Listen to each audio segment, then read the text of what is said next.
I'd also just like to start by acknowledging Sue and I are both joining you from Gombengi country. The Gombengi people are the traditional custodians of the land on which we are coming here from you to speak to you today and recognise their ongoing connection and custodianship of the land and waterways. Sovereignty was never ceded, and this land is, was and always will be Aboriginal land. As Sue said, my name is Sam. I'm 19 years old and I moved to Bellinger from Wollongong in 2019, where I started in OzGREEN of March of this year. I think the OzGREEN for me, just very briefly to start with, has been an amazing way for me to continue learning in a hands-on and meaningful way after leaving school early after moving here.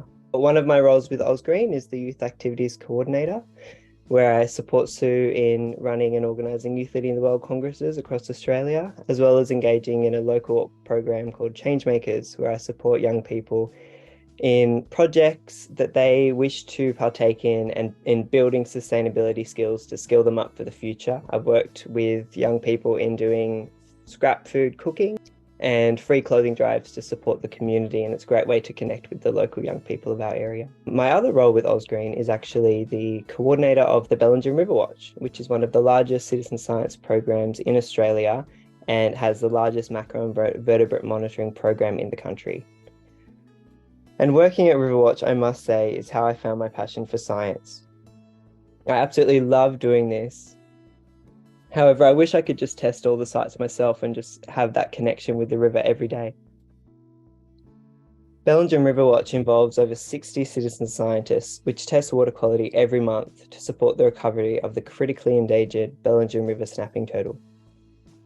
We also hold macro musters biannually, which further support the recovery effort by giving a more holistic view of the river's health and involves many people in learning about the water bugs that call our rivers home. It has been such an honour to be able to learn and grow through my role with Riverwatch, not only to protect our unique rivers, but equip community members with the skills and knowledge to connect with and protect them as well. Going back to my Youth Activities Coordinator role, which is why I'm here with you guys today, I wanted to share my story of my very first Youth Leading the World, which took place back in April of this year. In Youth Leading the World, we follow the process of focus, vision, change, and action. First, we focus on the concerns that we have in our local area, and also the global challenges that we face today.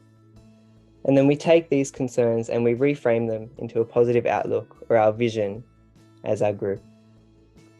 And then we look at our vision and we say, how can we achieve this vision? What change needs to happen to eliminate these concerns and bring this vision into fruition? Which then brings us to action. What can we see ourselves doing? The top concerns identified by our group was lack of time to focus on what is needed and having to work long hours to survive. The group being predominantly made up of early school leavers, we found working in hospitality was the only way going forward for a little while, and it was hard to support ourselves and support the planet, and so that seemed to be our priority at the time. Lack of education about climate change, sustainability, and First Nations culture in schools was also a key concern identified in the group, as well as overpopulation, which I'm sure you've all seen a lot about in the news lately, as UN has just announced that it is predicted to have reached over 8 billion people last night. Another concern that we identified was hopelessness and a deep concern about not knowing what to do with these global challenges that we're all facing. And finally, sustainable living is not financially sustainable for all. Sometimes it's hard to see all these ideas of having solar panels and renewable energies when we're just trying to support ourselves. And so it was really important for us to find our own journey in living sustainably. Our vision that we developed together after reframing our concerns into a positive future reads as follows. We have fair working conditions and time to do what is important. We actively care for our beautiful planet at home, work, and play. Our community is well informed about climate change and sustainability, and children learn from a young age how to live sustainably. We are living within the limits of our planet, and population growth is at sustainable levels. We have practical hope based on the clear knowledge that we know what to do and we are actively doing it. sustainable living options are accessible and available to all people.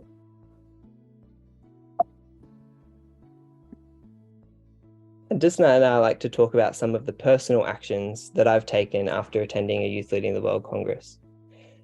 Not long after the Congress, I joined the management committee with a vision of the community gardens in Bellinger, with a vision for the gardens being a space for young people to build skills in food growing and agriculture and have a sense of place in a world that's so hard to live in sometimes.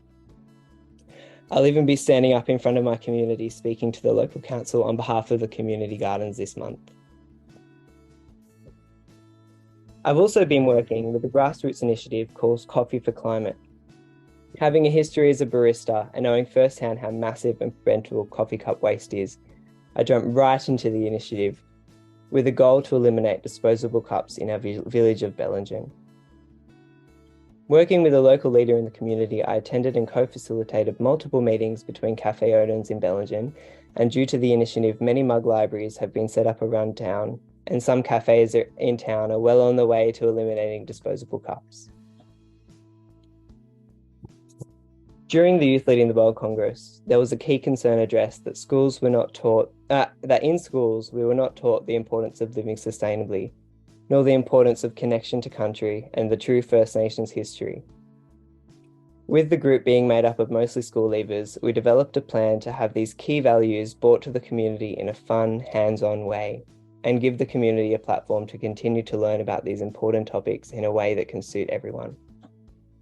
After filling an entire room with whiteboards full of ideas and planning, we set to work, and not long after our Congress, we successfully applied for a grant to hold this event, and are looking to hold it in our event, Ancient Futures, in mid-2023, and hold the space for community to learn to be custodians of the land and learn from Gumbaynggirr elders. Working at OzGREEN has given me so many amazing opportunities. People tell me I have the best job in town. I get to channel my creativity by organising lots of events for young people, and my position has also allowed me to pursue my love for science, working as a Bellinger Riverwatch coordinator, where I can not only be a learner but a leader for other young people and volunteers in the program. I've even been inspired to start the application process to start university studying environmental science. Who would have thought a school leaver would hopefully become a future scientist? Working at OzGREEN's Youth Leading the World program has also allowed me to build a great deal of leadership skills and teamwork skills with other young people, which I never knew I had before. I found myself working to care for the environment every day in my own ways, and have the energy and passion when outside of work to do the things that matter to me the most. But most of all, Youth Leading the World has taught me the most important lesson, and that is that I have a voice. A queer 19-year-old early school leaver living in a regional town, have a voice. I have a voice for change. I don't have to wait until I'm an adult or have a degree to make positive change. I can just be me, working for what I love, with an amazing team of citizen scientists, amazing colleagues, and passionate friends that I can learn from along the way.